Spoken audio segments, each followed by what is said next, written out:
about 4. Mom and dad had a cocktail party for some of the couples in neighborhood, and I went downstairs during the party. When I was done, I found mom and told Mr. Hackins, and I'm sure he felt like a jerk.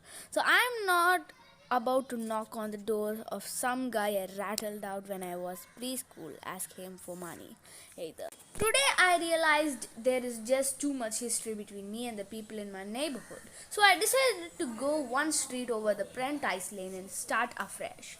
I walked upon the house on the corner and knocked at the door. But I recognized the lady who answered. She is Mrs. Matchler, one of the grandma's friends from bingo. I told Mrs. Matchler, I was trying to earn little money shoveling people's driveway and that I would be happy to do hers for $5. But she told she never gets visitors and invited me inside to chat. I didn't want to be rude, so the next thing I knew, I was sitting in Mrs. Matchler's living room, surrounded by lawn ornaments, and she waited inside of her window. I felt a little uncomfortable, but I figured I was gonna ask someone for money. The at least I could do was to try be polite. But all I could think about the whole time I sat there was how much money I could have make if I just knocked the someone else's door instead. I must have been there for an hour before I was finally able to steer the conversation back to the subject of me shoveling her driveway. But Mrs. Marshall said her son was coming by in to pick up a train any minute and he plows her driveway for free. So that's the hour of my life where I will never get back.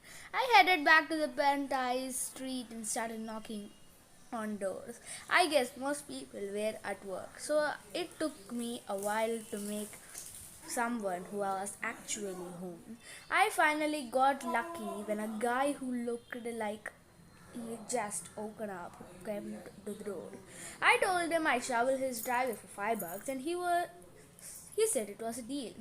I got to work. I was making pretty sure progress, but it started snowing again while I was shoveling.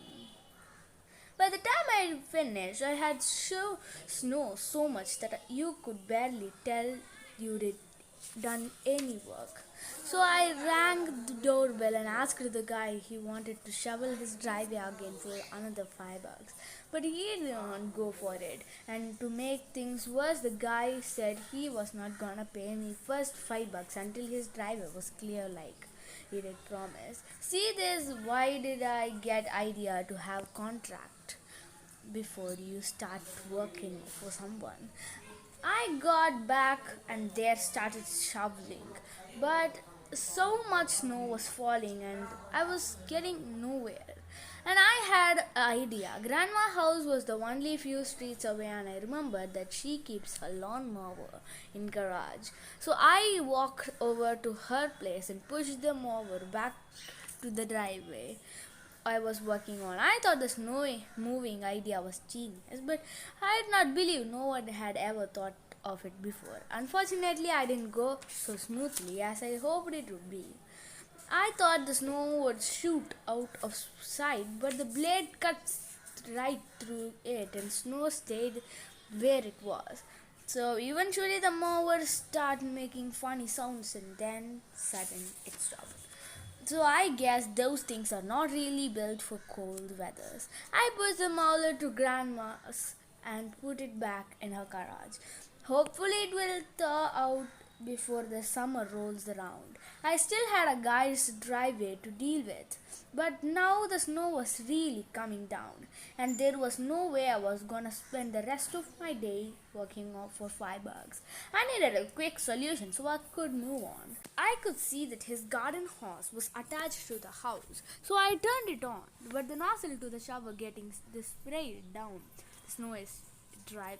It was great, the water melted and the snow on contact and I was cruising. Then I saw the sprinkler leaning onto the house and I got even better idea. So I was just finished and I turned off the sprinkler and knocked the guy's door. He said he paid me $5 and because he saw that his driveway was clear. I was excited about the way things worked out, but I figured if I found some more people with sprinklers, I could have multiple jobs going at once. Unfortunately, I could not find anyone else was home, but I my idea probably would not have worked out anyway, because by the time I did walk back to Brenton's Lane, the driveway, the sprinkler was frozen over.